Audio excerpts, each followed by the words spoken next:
इसमें प्रमेय है आपकी एक्सरसाइज 1.3 में जितने भी प्रश्न हैं, क्वेश्चन हैं, उन्हें लगाने के लिए आपको इस प्रमेय की आवश्यकता पड़ेगी। तो सबसे पहले हम इस प्रमेय को ही देख लेते हैं। प्रमेय क्या है? कह रहा है मान लीजिए P एक अभाज्य संख्या है यदि P मतलब P कैसी संख्या है? अभाज्य संख्या है। P a स्क्वायर को विभाजित करती है तो P a को भी विभाजित करेगी जहां a एक धनात्मक पूर्णांक है। मतलब कह रहा है कि अगर कोई P एक अभाज्य संख्या है, अगर P a स्क्वायर को विभाजित करेगी तो P जो है वो a को भी विभाजित करेगी। कहने का मतलब अगर कोई संख्या P अभाज्य है, किसी के वर्ग को विभाजित करती है तो उस संख्या को भी वह अभाज्य संख्या विभाजित करेगी। चलिए इसे सिद्ध करते हैं। कैसे सिद्ध करेंगे? माना उपपत्ति में लिखते हैं, माना A के अभाज्य गुणनखंड, A के अभाज्य गुणनखंड हैं, एक P1 है, कामा P2 है, dot dot dot dot P3 P4 dot dot Pn होगा।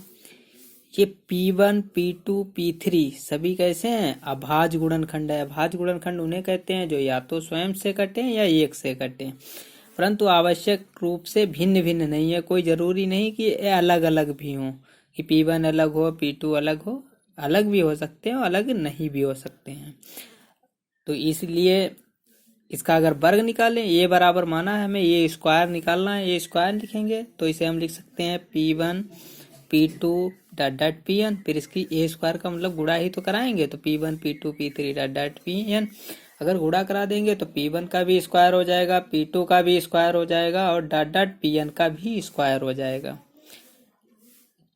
चूंकि हमें पहले से पता है कि P जो है वो ए स्क्वायर को विभाजित करती है, परंतु भाई ये बात आपको प्रमेय में ही बता दी गई है कि P a स्क्वायर को विभाजित करती है, परंतु अंकगणित की आधारभूत प्रमेय आपने पढ़ी थी। आधारभूत प्रमेय के अनुसार P a स्क्वायर का एक अभाज्य गुणनखंड है। आधारभूत प्रमेय में यही था कि कोई भी संख्या है उसे अभाज्य गुणनखंड में उसके घातों के रूप में लिखा जा सकता है। तो उसके हिसाब से P जो है A है, P अभाज्य गुणनखंड है A स्क्वायर का। परंतु अंकगणित की आधारभूत प्रमेय की अद्वितीय नियम होता है कि उसे आरोही क्रम में या अवरोही क्रम में लिखेंगे तो ये वही गुणनखंड होते हैं। उसके अनुसार अगर हम पाएंगे कि ये स्क्वायर कैसी हो जाएगी, अभाज्य गुणनखंड केवल P1 P2 P3, मतलब जो अभाज्य गुणनखंड P1 P2 P3 है, इनमें से कोई एक ही गुणनखंड हो सकता है। कितने गुणनखंड हो सकते हैं? एक ही हो सकता है। उसमें 2 की घात 2 लिखा होता है, 2 की घात 4, लेकिन काटता तो एक ही है। तो अगर ये स्क्वायर है तो ए कोई इसमें से P1 से P2 से P3 से डॉट डॉट Pn में से कोई एक ही गुणनखंड होगा। अगर एक गुणनखंड होगा तो वह एक ए स्क्वायर को विभाजित कर रहा था तो ए को भी विभाजित करेगा। यही हमें सिद्ध करना था। ये प्रमेय होती है। प्रमेय इसी तरीके से इनका स्वयं का हल होता है, उसे ऐसे ही समझा जाता है। चलिए आगे इस प्रमेय पर आधारित कुछ प्रश्न लगाते हैं, मोस्ट इम्पॉर्टेंट है, देखते हैं। पहला सवाल है, कह रहा है सिद्ध कीजिए कि √2 एक अपरिमेय संख्या है। देखिए √2 एक अपरिमेय संख्या है, इसे सिद्ध करना है तो इसलिए हम इसके बिल्कुल विपरीत मानेंगे। माना ये लिखा है कि सिद्ध करना है हमें √2 एक अपरिमेय संख्या है, लेकिन हम मानेंगे √2 एक परिमेय संख्या है। अगर ये परिमेय संख्या है तो ये परिभाषा पढ़ी थी, उसमें कहा था P/Q के रूप में लिखा हो, तो लेकिन यहाँ पर हमने √2 को R/S के रूप में लिख लिया, जहाँ R और S क्या हैं? पूर्णांक हैं। S बराबर 0 नहीं हो सकता, तभी तो परिमेय संख्या होगी। माना R और S में एक के अतिरिक्त कोई भी उभयनिष्ठ गुणनखंड है। मतलब हम समझ रहे हैं कि R और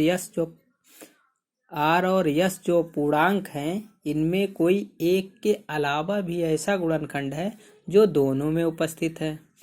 इस उभयनिष्ठ गुणनखंड से R तथा यश को विभाजित करेंगे।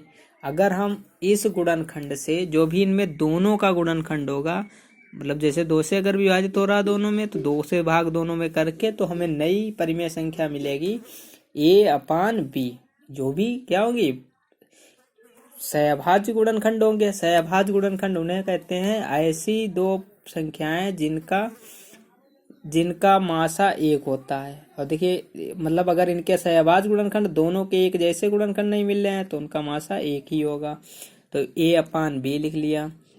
अब B को इधर ले गए, बटे में है, इधर गुणे में आएगा, तो B√2 बराबर A आ जाएगा। अब इनका दोनों पक्षों का क्या करेंगे, वर्ग करेंगे।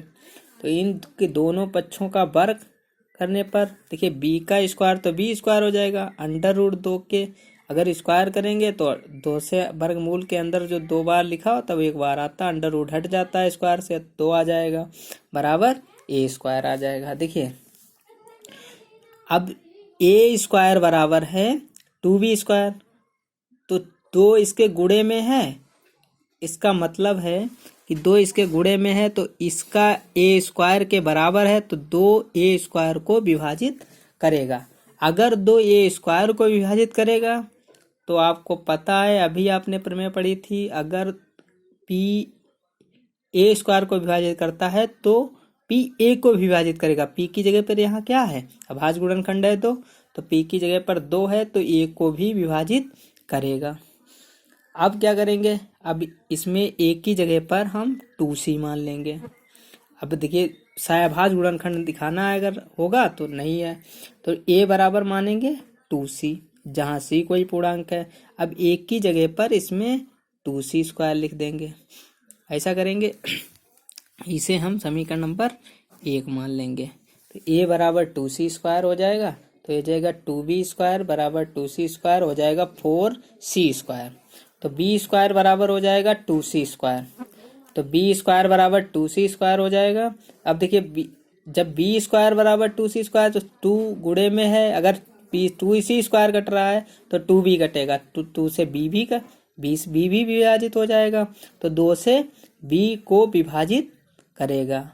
मतलब अगर B² को विभाजित करता है 2 जो भी अभाज्य गुणनखंड है, तो 2 को भी B को भी विभाजित करेगा। अभी हमने माना था ऊपर कि A और B सहअभाज्य गुणनखंड हैं, लेकिन यहाँ पर 2 A को भी विभाजित कर रहा है और 2 B को भी विभाजित कर रहा है। तो 2 A को भी विभाजित कर रहा है, A को भी विभाजित कर रहा है, 2 B को विभाजित कर रहा है, तो 1 के अलावा 2 भी एक ऐसा गुणनखंड है जो दोनों को विभाजित कर रहा है। अतः A और B में कम से कम क्या हुआ है, एक उभयनिष्ठ गुणनखंड 2 भी है। तो ये हमारे तथ्य का जो हमने माना था कि उसका कोई अभाज्य गुणनखंड नहीं है, तो उसका विरोधाभास कर रहा है। अतः A और B के अतिरिक्त कोई भी गुणनखंड नहीं होना चाहिए। अतः यह विरोधाभास इसलिए प्राप्त हुआ क्योंकि हमने माना ही इसका उल्टा था। हमने माना था कि √2 R/S, √2 एक परिमेय संख्या है, तो हमारी ये जो कल्पना थी कि √2 एक परिमेय संख्या है, वही गलत थी। इसीलिए हमें ये पता चला कि 2 जो है 2 उभयनिष्ठ गुणनखंड मिला है। अतः यहाँ से सिद्ध हो गया कि √2 एक अपरिमेय संख्या है। इसमें कई क्वेश्चन सेम इसी तरीके से लगेंगे। इसमें लिख सकते हैं अंडर सिद्ध करने के लिए कह सकते हैं √3 एक परिमेय संख्या है, बिल्कुल इसी तरीके से लगेगा, लगा लेंगे। √5 एक अपरिमेय संख्या है,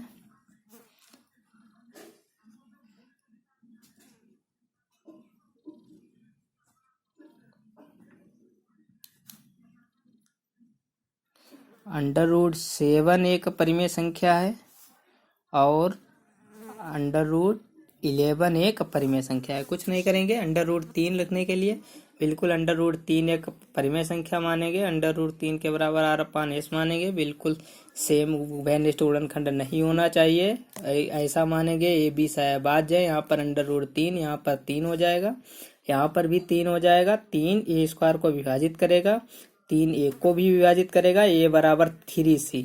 अब यहाँ पर मानेंगे 3c, इसमें 2c माना था, यहाँ पे क्या मानेंगे 3c, तो 9c², 9 से 3 से 3 कैंसिल हो जाएगा, 3c² बचेगा, 3p² को विभाजित करेगा, इसमें फिर बाकी टोटल वही रहेगा। इसी तरीके से √5 एक अपरिमेय संख्या है, तो √5 के लिए भी वही करेंगे, फिर √7 के लिए भी वही करेंगे, √11 के लिए भी वही करेंगे, बिल्कुल प्रोसीजर यही रहेगा। इसके आगे एक एग्जाम्पल देखते हैं। एग्जाम्पल 10 है कि दर्शाइए कि 5 माइनस √3 एक अपरिमेय संख्या है। तो माना 5 माइनस √3, मतलब इसका बिल्कुल उल्टा मानेंगे, माना एक परिमेय संख्या है। वो कह रहा है अपरिमेय संख्या है, हम इसे सिद्ध करने के लिए क्या मानेंगे, एक अपरिमेय संख्या है। जब एक परिमेय संख्या है, जब परिमेय संख्या है तो उसे p/q के रूप में या a/b के रूप में लिखा जा सकता है। तो 5 माइनस √3 बराबर a/b लिख लिया, जहां ए और बी कैसी हैं, सहभाज्य संख्याएं। सहभाज्य का मतलब है ये दूसरे से विभाजित नहीं, ऐसा कोई उभयनिष्ठ गुणनखंड नहीं है जो ए को भी विभाजित करे बी को भी विभाजित करे। इसलिए माइनस √3, प्लस का 5 था, बराबर के उधर किस में चला जाएगा, माइनस में चला जाएगा। अब इसे √3 बराबर 5 माइनस a/b। जब ए और बी दोनों पूर्णांक हैं तो कुछ गुणा भाग किया जाएगा, तब भी ये कैसी हमें परिमेय संख्या ही प्राप्त होगी। जब इधर वाली बराबर राइट हैंड साइड वाली संख्या जो है परिमेय संख्या है, तो उसके बराबर में अगर √3 लिखा है तो वो कैसी संख्या होनी चाहिए, परिमेय संख्या ही होनी चाहिए। लेकिन ऐसा नहीं हो सकता, क्योंकि हम सिद्ध कर चुके हैं √3 कैसी संख्या होती है, अपरिमेय संख्या होती है। अतः हमारी जो कल्पना है वो गलत है कि ये परिमेय संख्या नहीं हो सकती। अतः ये सिद्ध हो गया कि 5 माइनस √3 एक अपरिमेय संख्या है। अब एक्सरसाइज के सवाल देखते हैं। एक्सरसाइज 1.3। तो एक्सरसाइज 1.3 में आते हैं। इसका पहला सवाल है, सिद्ध कीजिए कि √5 एक अपरिमेय संख्या है। तो √5 एक अपरिमेय संख्या है, हमें कुछ नहीं करना है कि यहाँ पर इस सवाल में √5 एक अपरिमेय संख्या है, इसका उल्टा मानेंगे कि एक परिमेय संख्या है। परिमेय संख्या r/s के रूप में लिखेंगे, जहां r इसके r और s के एक के अतिरिक्त कोई अभयनिष्ठ मान लेते हैं, कोई पूर्णांक है तो √5 बराबर हो जाएगा a/b। अब कोई उभयनिष्ठ सहभाज्य संख्या है तो b बराबर हो जाएगा b √5 बराबर a, दोनों पक्षों का वर्ग करेंगे तो 5b² बराबर हो जाएगा a²। तो 5b a² को विभाजित करेगा तो 5a को विभाजित करेगा। a बराबर इसमें 2c माना था, उसमें क्या मानेंगे 5c मानेंगे। तो जहां 5c है 2c की जगह पे डालेंगे तो 5b² बराबर आ जाएगा 25c²। 5 से 25 कट जाएगा, 5c² c² बराबर हो जाएगा, तो c से 20 b भी 5 से b भी कटेगा। अब 5 जो होगा b को विभाजित करेगा, a और b में कम से कम एक अभयनिष्ठ गुणनखंड 5 दोनों में मिल जाएगा जो विरोधाभास करेगा। अतः ये भी सिद्ध हो जाएगा कि एक अपरिमेय संख्या है। इस तरीके से उसे कर लेंगे। इसी तरीके से एक्सरसाइज का आपका दूसरा सवाल है। चलिए दूसरा सवाल देखते हैं। राय सिद्ध कीजिए कि 3 + 2 √5 एक अपरिमेय संख्या है।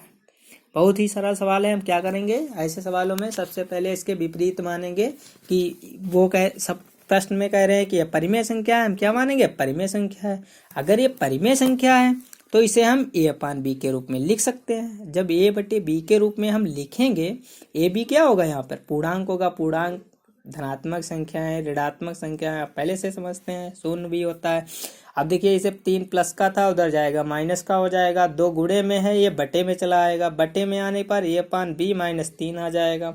a और b पूर्णांक हैं तो 1/2। अब देखिए ये पूरी संख्या, इसे अगर हल करेंगे, सॉल्व करेंगे, कोई भी पूर्णांक हो सकता है। अगर पूर्णांक है हल करने पर भी हमें क्या मिलेगा, एक परिमेय संख्या। अगर दाएं पक्ष की परिमेय संख्या इसके √5 के बराबर, तब तो हमें कहना चाहिए कि √5 भी एक परिमेय संख्या है। लेकिन ये बिल्कुल हमारा विरोधाभास प्राप्त होता है, क्योंकि √5 कभी भी परिमेय संख्या नहीं हो सकती है, परिमेय संख्या हो सकती, इसलिए ये हमारी 3 + 2 √5 पूरी कैसी संख्या होगी, एक अपरिमेय संख्या होगी। चलिए उसके बाद लास्ट सवाल इसका है तीसरा एक्सरसाइज 1.3 का, सिद्ध कीजिए कि निम्नलिखित संख्याएं अपरिमेय हैं। तो पहला खंड है, इसमें दूसरा खंड है, 3 खंड इसमें दिए हुए हैं। 1/√2, तो 1/√2 बराबर, इसे क्या करेंगे, कॉन्जुगेट से इसके गुणा करेंगे √√2 से, तो √2/2 मिल जाएगा। अब इसमें मानेंगे, ये कह रहा है परिमेय संख्या, हम कहेंगे परिमेय संख्या, परिमेय संख्या है तो a/b के रूप में लिखा जाएगा। तो √2 बराबर आ जाएगा 2 बटे में गुणे में चला जाएगा। अब इसमें कुछ गुणा करेंगे तो एक परिमेय संख्या ही तो प्राप्त होगी, परिमेय संख्या, क्योंकि p/q के रूप में होगी। गुणा 2 दूनी 4, 2 3 6 कुछ भी हो सकता है, तो ये परिमेय संख्या ही होगी। जब परिमेय संख्या होगी तो कह सकते हैं इधर वाली अगर ये परिमेय संख्या दाएं पक्ष की है तो √2 भी परिमेय संख्या कहना चाहिए, लेकिन ये बिल्कुल सही नहीं है। ये कैसी संख्या है, अपरिमेय संख्या है, तो हमारा ये विरोधाभास करेगा। ये परिमेय संख्या है, उसका ये क्या करेगा, विरोधाभास करेगा, कहेगा ये √2 एक अपरिमेय। इस तथ्य का विरोधाभास के कारण हम कह सकते हैं कि 1/√2 जो है एक अपरिमेय संख्या है। इसी प्रकार से ये भी दूसरा खंड भी इसका 7/5 एक परिमेय संख्या है। हम क्या करेंगे, माना एक परिमेय संख्या है। जब परिमेय संख्या है तो ये बटे b के रूप में लिखा जा सकता है, 7 गुणे में है, इधर बटे में आ जाएगा। अब देखिए a/b पूर्णांक में चाहे किसी से गुणा की जाए पूर्णांक ही आता है, इसलिए ये पूरी संख्या क्या कहलाएगी, परिमेय संख्या। जब ये परिमेय संख्या है तो √5 भी परिमेय संख्या होगी। जब 5 भी परिमेय संख्या, √5 भी परिमेय संख्या, लेकिन ये तो विरोध कर रहा है बिल्कुल, क्योंकि हमें पता है √5 कैसी संख्या होती है, परिमेय संख्या होती है। अतः इसलिए कह सकते हैं कि 7 + √5 भी एक पूरी कैसी संख्या होगी, अपरिमेय संख्या होगी। इसी तरीके से 6 + √2, इसमें भी माना यह एक कैसी संख्या है, परिमेय संख्या है। परिमेय संख्या है तो p/q के रूप में लिखी जाएगी, तो इसे हम a/p के रूप में लिखेंगे, पूर्णांक है। 6 को उधर ले जाएंगे, अब ये पूरा घटाएंगे जोड़ेंगे, कोई भी पूर्णांक होगा एक परिमेय संख्या ही प्राप्त होगी। हमें पहले से पता है किसी परिमेय संख्या में अगर पूर्णांक घटाया जाता जोड़ा जाता तो परिमेय संख्या ही प्राप्त होती है, तो इसे परिमेय संख्या हमें प्राप्त हुई है। जब ये परिमेय संख्या है तो √2 भी कैसी संख्या होगी, परिमेय संख्या। ये क्या कर रही है, विरोधाभास उत्पन्न करेगी। √2 भी एक परिमेय संख्या है, लेकिन √2 कैसी संख्या होती है, अपरिमेय संख्या होती है। इसलिए हमारा 6 + √2 एक अपरिमेय संख्या है। ये आपकी एक्सरसाइज 1.3 कंप्लीट हो गई है। वास्तविक संख्याओं की सिर्फ एक एक्सरसाइज बची है 1.4, उसमें हम शांत दशमलव प्रसार, अशांत दशमलव प्रसार के बारे में पढ़ेंगे।